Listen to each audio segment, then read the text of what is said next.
berkaitan dengan tools ya atau alat. Nah, misalnya kalau kalian mau bahas tentang point of sale yang di kasir itu penerapannya di kasir itu perangkat pendukung lainnya bisa seperti barcode scanner seperti itu ya. Oke. Nah, kemudian perangkat lunak, kita lihat perangkat lunak di sini. Nah, perangkat lunak itu biasanya berupa program ya atau aplikasi. Jadi program komputer dan aplikasi yang digunakan untuk memproses data. Nah, program ini biasanya kalau dari sudut pandangnya kalian, misalnya kalau Ibu sebentar di studi kasusnya kalian per kelompok itu Ibu sudah tentukan kalian kerjakan apa, maka perangkat lunak yang perlu kalian lihat adalah misalnya begini, kalian boleh bertanya kepada pihak terkait, misalnya kira-kira aplikasi kayak misalnya di toko ya, di kasirnya, aplikasi ini dikembangkan dengan bahasa pemrograman apa. Hanya untuk mengetahui siapa dia pakai bahasa pemrograman apa untuk rancang aplikasi itu. Jadi sekedar basa-basi untuk dapatkan informasi seperti itu boleh, ya. Kemudian mengenai prosedur atau aturan. Nah, kalau prosedur atau aturan, panduan, ini biasanya berkaitan dengan bagaimana sistem tersebut atau aplikasi tersebut diimplementasikan pada sebuah organisasi atau sebuah perusahaan. Jadi berkaitan dengan siapa yang punya hak akses seperti itu ya.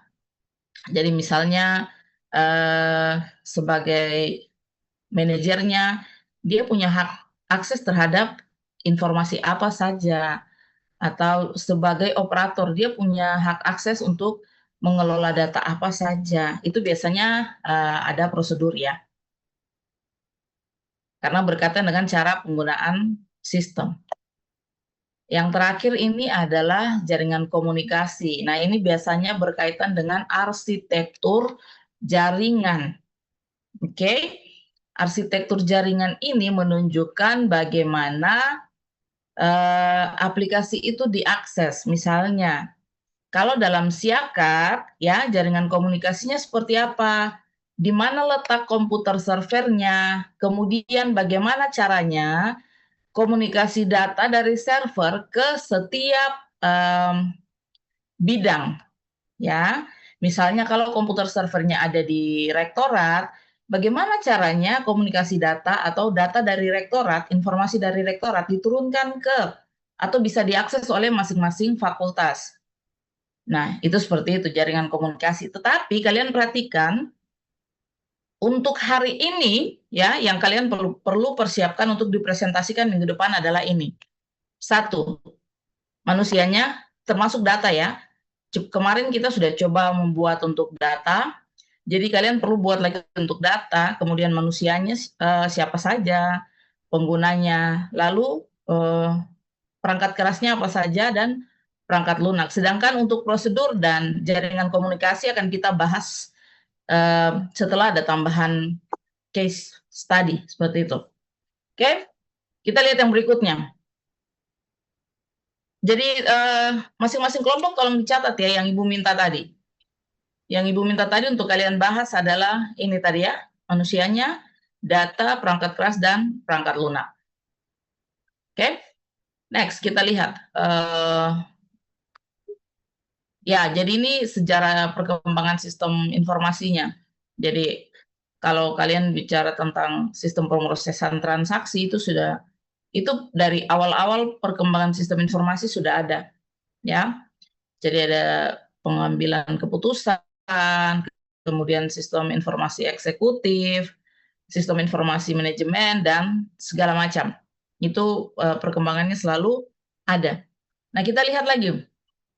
Jadi lebih jauh tentang jenis-jenis sistem informasi yang dalam implementasinya seperti sistem pemrosesan transaksi. Nah, ini setiap nama atau setiap jenis itu mempunyai tujuan. Jadi satu jenis sistem informasi itu berbeda tujuannya dengan jenis sistem informasi yang lain.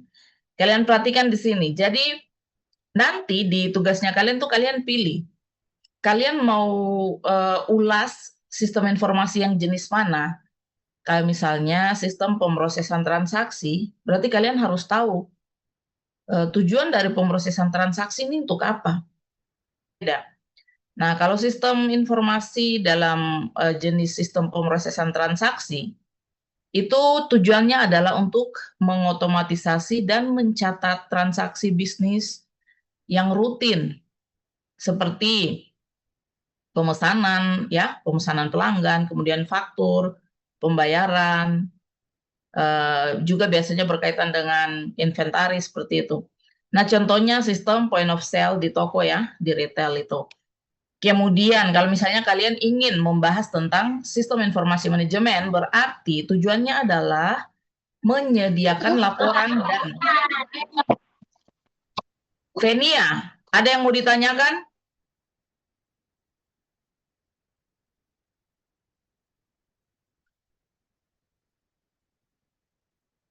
Kalau ada mic yang hidup, Ibu kasih kesempatan mau bertanya atau mau menjelaskan, silakan.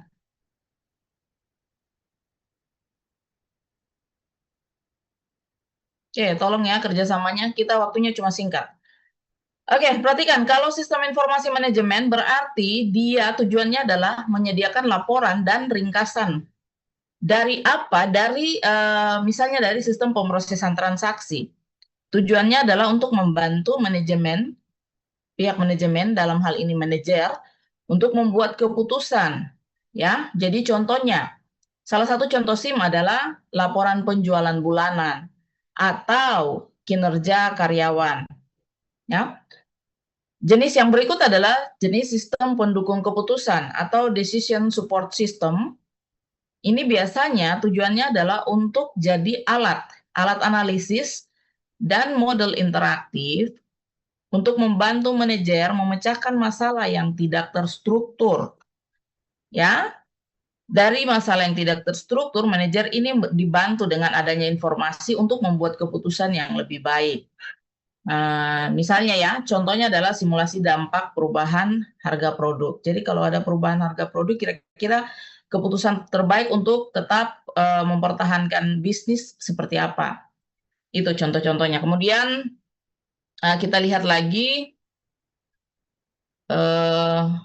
sistem informasi eksekutif. Nah, kalau yang ini sudah merupakan sistem informasi dengan strategis tingkat tinggi. Jadi format informasinya tuh sudah lebih kompleks dan biasanya itu ditujukan pada eksekutif puncak atau top manager untuk pemantauan kinerja dan perencanaan strategis, ya. Jadi mungkin yang paling menonjol dari sistem informasi eksekutif adalah tampilan laporannya dalam dashboard yang menunjukkan kinerja. Bisa kinerja perusahaan, bisa kinerja dari SDM-nya di dalam perusahaan tersebut, itu langsung muncul di dashboard atau di tampilan utama dari aplikasinya. Oke. Kemudian sistem informasi akademik, ini yang pasti sudah kalian bisa bayangkan seperti apa modelnya, ya. Jadi tujuan dari sistem informasi akademik adalah mengelola, oke. Jadi dia ini mengelola data dan proses terkait kegiatan akademik. Dan ini biasanya di institusi pendidikan. Nah, biasanya ini prosesnya terkait dengan pendaftaran, kemudian PRS, nilai, jadwal.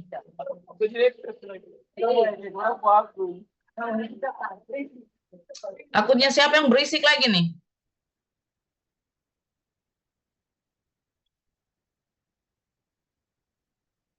Oke. Sudah? Nah, kalian perlu kerjakan hari ini adalah, sebentar Ibu lihat. Nah, ini yang tadi Ibu minta kalian jelaskan ya, elemen dasar dari sistem informasi. Ini contohnya kalau kalian, kalau pada aplikasi akademik kuncian, jadi manusianya itu ada aktor utama dalam sistem. Nah, itu bisa mahasiswa dan dosen. Nah, bagaimana mereka berinteraksi atau aktor ini berinteraksi ke sistem?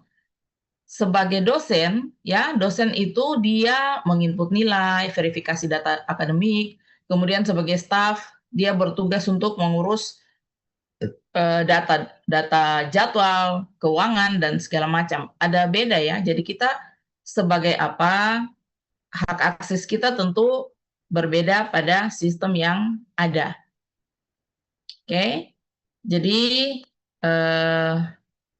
di tugas kalian yang berikut ini, kalian menentukan elemen dasar ini, kemudian menentukan juga dia aktor utamanya dalam sistem, dan menjelaskan bagaimana dia berinteraksi dengan sistem. Misalnya kalian kalau sebagai pembeli, kalau bahas tentang sistem penjualan online ya, sistem pembelian online, berarti kalian menjelaskan dari sisi pengguna dan sisi pemilik toko. Atau iya, biasanya ada ini ya, timbal balik antara pengguna dengan, pembeli dan pemilik toko. Nah, itu tentu saja berbeda akses ke sistemnya. Kalian sebagai pembeli tidak mungkin sama data yang kalian input ke dalam sistem dengan yang penjual atau pemilik toko, seperti itu. Lalu kalian tentukan data apa saja yang dibutuhkan pada sistem itu. Ya, perangkat kerasnya, infrastruktur yang menopang sistem itu. Misalnya komputernya itu ada komputer apa saja, apakah sistem yang dibangun itu hanya standalone PC, artinya komputer itu bertugas sebagai server atau pusat database-nya, dan juga sebagai pengelola desktop aplikasinya, seperti itu. Jadi kalian tentukan itu berdasarkan kondisi real dari studi kasus yang kalian angkat. Ya, kemudian perangkat lunaknya mungkin secara keseluruhan ya. Kalau misalnya itu berbasis web, berarti kalian bisa perkirakan, oh, bahasa pemrograman untuk pengembangan web itu apa? Misalnya ada PHP, kemudian Python atau Java, seperti itu. Dan menentukan juga, kalian harus bisa menentukan sistem untuk pengelolaan atau manajemen database-nya itu sistem apa. Apakah terpusat, apakah dia tersebar, seperti itu. Kemudian aplikasi yang digunakan apa? Softwarenya ya, untuk manajemen database. Oke, jadi 4 ini dulu. Dari manusia, data, perangkat keras, dan perangkat lunak, belum termasuk prosedur dan jaringan. Oke, ya. Jadi sebisa mungkin Ibu akan kirim materi ini untuk kalian lihat apa saja yang harus kalian kerjakan. Jadi kalian harus bisa jelaskan juga nih ya alur kerja sistemnya berdasarkan siapa tadi yang manusianya siapa saja sih, atau aktornya siapa saja yang mengakses sistem. Dia sebagai, misalnya kalau di akademik tadi kan ada mahasiswa, dia akses portal untuk apa? Kemudian dosen, staf, dan lain-lain yang terlibat dalam sistem. Nah, tujuannya sampai dengan nanti kita bisa menentukan batas lingkungan, apa sih namanya? Ya, batasan sistem, atau sistem boundaries itu nanti kita akan tentukan setelah kita tahu elemen dasar yang 6 tadi itu. Seperti itu ya. Jadi bertahap sampai dengan nanti kalian Ibu minta untuk buat rancangan sistem kalau ada waktu, kalau sempat. Oke, jadi ya, tugasnya kalian sampai di situ dulu untuk menentukan 4 elemen tadi dengan bisa menjelaskan alur kerja dari masing-masing aktor ya. Nah, sekarang Ibu minta ketua kelas untuk konfirmasi kalian ada berapa kelompok ya untuk pengantar sistem informasi. Kemarin sampai 11 ya, 12 ya.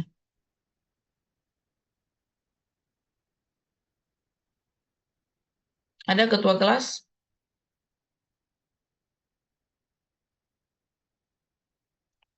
Kalau tidak ketua kelas siapa saja? Ada berapa kelompok? Ibu lupa soalnya ada berapa kelas ini. Ibu bagi kelompok terus kan?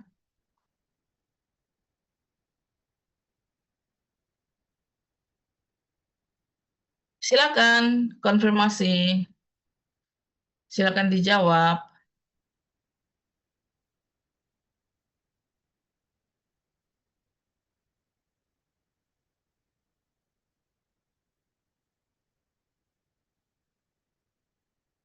Bagaimana Ivana? Kalian ada berapa kelompok nih?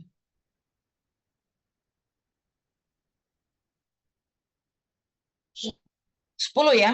Oke. Ibu izin ada 11 kelompok, Ibu. Oh, 11 ya. Oke. Karena ada 11 kelompok, maka Ibu kasih lihat dulu ada beberapa topik yang Ibu pilih yang mungkin kalian bisa eh, kerja ya. Tapi sabar Ibu cek dulu. Topiknya itu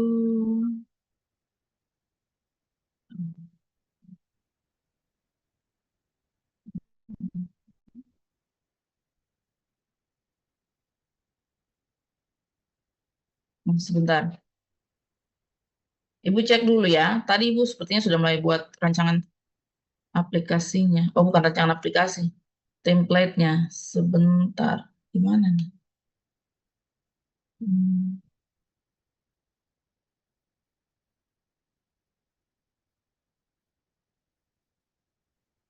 perkembangan.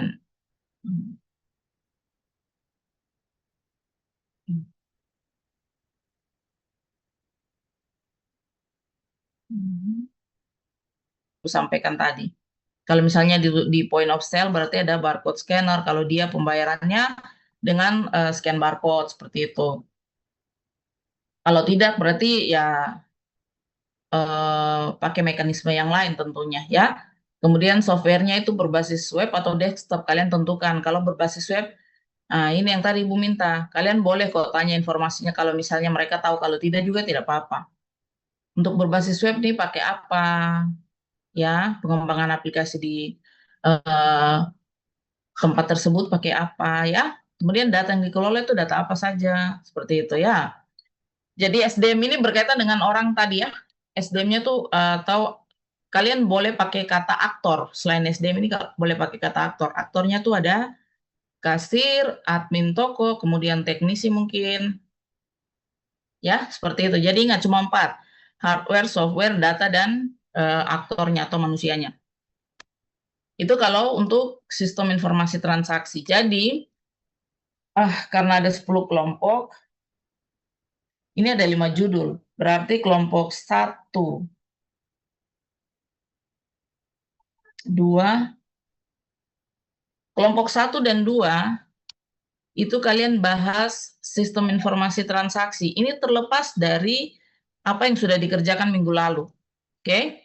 Yang minggu lalu kan kalian yang menentukan sendiri. Sekarang Ibu yang tentukan. Jadi ingat, kelompok satu dan 2 kerjakan eh, buat case study tentang aplikasi sistem informasi transaksi. Oke, kelompok satu dan 2. Nah, kelompok 3 dan 4 itu membahas tentang sistem informasi inventaris. Jangan takut, apa sih yang kalian mau kerjakan di sistem informasi inventaris ini? Lihat, komponen utamanya sama saja, ada hardware, software, data, dan aktor atau manusianya.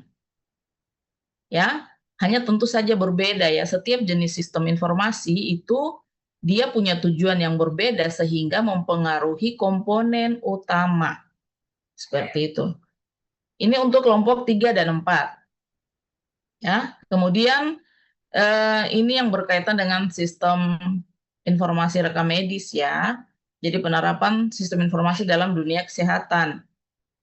Oke, ini contoh. Contoh, tapi kalian bisa buat dengan lebih sederhana. Misalnya Ibu rasa kalian semua sudah pernah punya pengalaman eh, berkunjung ke rumah sakit ataupun puskesmas yang sudah ada penerapan aplikasi rekam medisnya. Jadi eh, ini untuk kelompok 5 dan 6.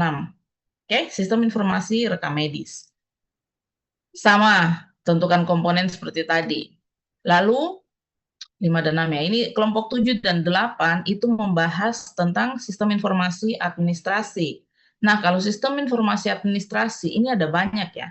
Ada beberapa. Misalnya kalau kalian mau lebih simpel ya bisa lihat sistem informasi administrasi pada kantor-kantor pemerintahan terdekat misalnya bagaimana mereka mengelola surat masuk surat keluar atau mungkin bagaimana mereka mengelola daftar hadir pegawai di kantor tersebut, terserah kalian.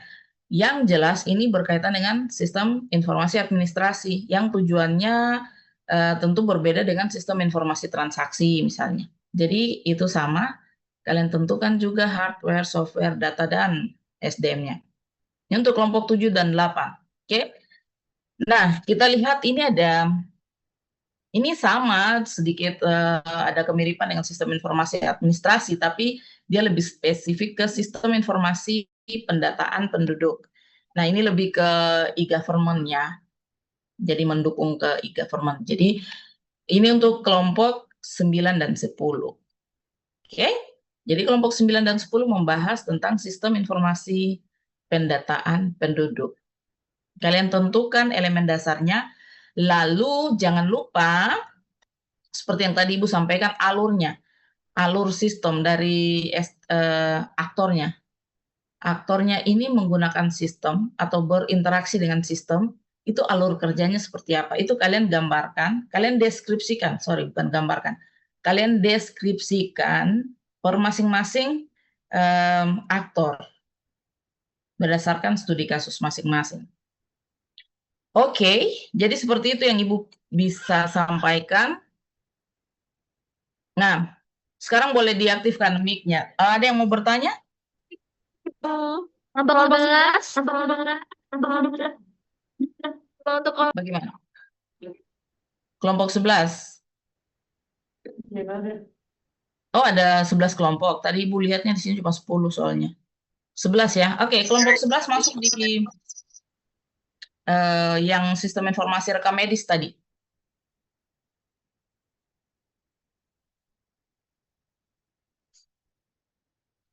Mas Yita mic-nya belum on.